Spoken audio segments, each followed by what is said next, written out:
Donc, les principes de base que je me suis donnés, je vous en ai déjà un petit peu parlé au début, c'est de ne pas nuire, premièrement, à la lisibilité. C'est pour cette raison-là que je n'utilise pas les doublets abrégés. C'est d'ailleurs ce qui est recommandé par l'Office québécois de la langue française. Je vais les utiliser uniquement dans des cas où l'espace est vraiment très restreint, par exemple dans un tableau ou des choses comme ça, où on n'a pas l'espace pour dédoubler ou pour trouver une autre solution. Là, à ce moment-là, les doublets peuvent être utiles, mais sinon, je ne les utilise pas du tout. Donc, ça, c'est la première chose. La deuxième chose, c'est de ne pas alourdir ou allonger indûment le texte. Donc, pour pas que ça devienne plate à lire, la première stratégie, c'est de varier les plaisirs. Donc, de ne pas toujours choisir la même stratégie du début à la fin du texte, par exemple le dédoublement, puis de dédoubler à chaque fois les formes, ça devient très, très lourd et ce n'est pas intéressant. C'est pour ça que je recommande toujours d'y aller mollo avec les doublets et que je fais aussi l'accord de proximité avec le masculin. Donc, si je dédouble, je vais mettre le féminin d'abord, le masculin par la suite, si l'adjectif ou le participe passé est après, et je vais accorder avec le masculin, particulièrement au pluriel, c'est assez simple. C'est, je dirais, la forme la plus universellement acceptée pour l'instant dans les communications. C'est-à-dire qu'en général, à part des gens qui sont très militants, par exemple, pour le féminisme, en général, ça passe très bien. Alors que l'accord de proximité avec le féminin risquerait peut-être de faire dresser certains poils sur les bras. Donc, pour des raisons de communication, je dirais que l'accord au masculin, de proximité avec le masculin est plus simple. Il y a aussi l'idée de ne pas trop nuire à l'idiomaticité. Je mets trop en parenthèse parce que, comme je vous ai dit, il y a une question d'habitude. On n'est pas encore habitué à voir des textes épicènes, donc des fois, ça peut nous sembler un peu étrange ou même maladroit, mais je dirais qu'avec le temps, on s'habitue de plus en plus. Puis pour moi, ce qui est étrange maintenant, c'est un texte qui ne l'est pas. Donc, il y a vraiment une question d'habitude là-dedans. Mais pour s'aider, on peut aussi se donner certaines lignes directrices qui est, par exemple, de ne pas utiliser des formes qui sont très inusitées, comme patientèle. Il n'y a pas si longtemps, je l'ai enlevé dans une révision que je faisais. Je trouvais que la traductrice avait fait un bel effort pour rendre ça épicène, mais en même temps, c'est quelque chose qui n'est pas en usage de manière générale. C'est un texte général. Je me suis dit, ça va juste accrocher les lecteurs, puis ça va nuire à la compréhension, ou en tout cas, ça va nuire à l'idiomaticité du texte plus que ça nous apporte quelque chose. Par contre, dans un texte, par exemple, pour le milieu médical, dans un contexte où ce terme-là serait en usage, j'aurais eu aucun problème à le laisser passer. Donc, il y a toujours une question de contexte, de public cible, de niveau de spécialisation du texte dont il faut tenir compte. Et enfin, je n'hésite pas à recourir au masculin générique si nécessaire, par exemple pour nommer des grandes entités comme les grands investisseurs, que sont la banque X, le fonds de placement Y. À ce moment-là, on parle d'entité et non pas de personne. Donc, d'y aller avec le masculin générique ou d'y aller avec le féminin, si ça avait été un mot féminin, ce n'est pas un problème. Donc, il ne faut pas se mettre à tout dédoubler pour vraiment faire en sorte qu'on ait toujours le masculin et le féminin. Des fois, ce n'est pas utile et au contraire, ça nuit à l'idiomaticité. Donc, en ayant ces principes de base-là, j'applique 10 stratégies que je vais vous présenter. Je ne dirais pas dans un ordre logique, mais quand même, les premières sont celles à privilégier, je dirais. La première, c'est d'implicité. Donc, plus on arrive à impliciter d'éléments sans, bien entendu, nuire au sens de notre texte, moins on a de problèmes à régler. Je vous donne un exemple concret. Dans mes textes, il y a beaucoup de students. Hein. Je travaille pour une université, donc moi, je me retrouve avec 3 publics ou presque toujours dans mes textes, les students, le staff et faculty, donc la communauté étudiante, le corps professoral et le personnel de soutien.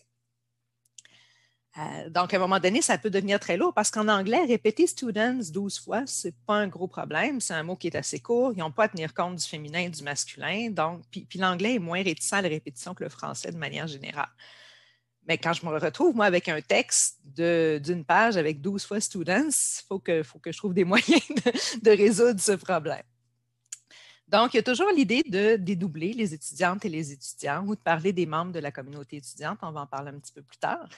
Puis ça marche très bien, surtout en début. On place le contexte, on explique qu'on parle autant des hommes que des femmes.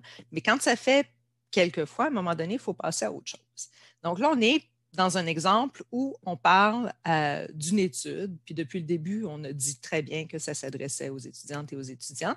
mais on peut tout simplement le laisser tomber. Le contexte est placé, on sait de quoi on parle, on n'a pas besoin de le répéter sans cesse puis de le marteler. Donc ici, plutôt que de dire un modèle unique ne saurait suffire à cultiver la résilience chez les étudiantes et les étudiants, on peut tout simplement dire un modèle unique ne saurait suffire à cultiver la résilience parce qu'on sait de qui on parle. Donc, cette technique-là, elle est vraiment importante si on veut arriver à produire des textes qui sont intéressants à lire.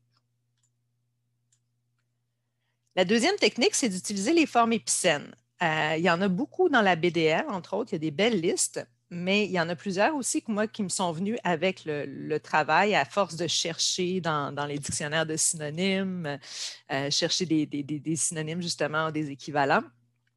Puis je me suis rendu compte qu'au lieu de me priver de ressources, comme j'avais peur que ce soit le cas en faisant de la rédaction inclusive, bien, ça m'a redonné accès à des mots du vocabulaire qui étaient passifs chez moi, que je n'utilisais pas, que je connaissais, mais que je n'avais pas l'occasion de mettre dans mes textes parce que l'anglais ne me le suggérait pas souvent.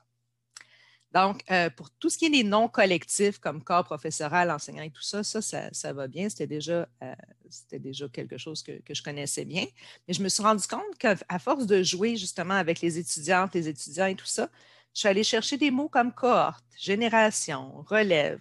Donc, je me suis réapproprié ces mots-là qui n'étaient pas nécessairement dans mon vocabulaire courant pour varier les formes.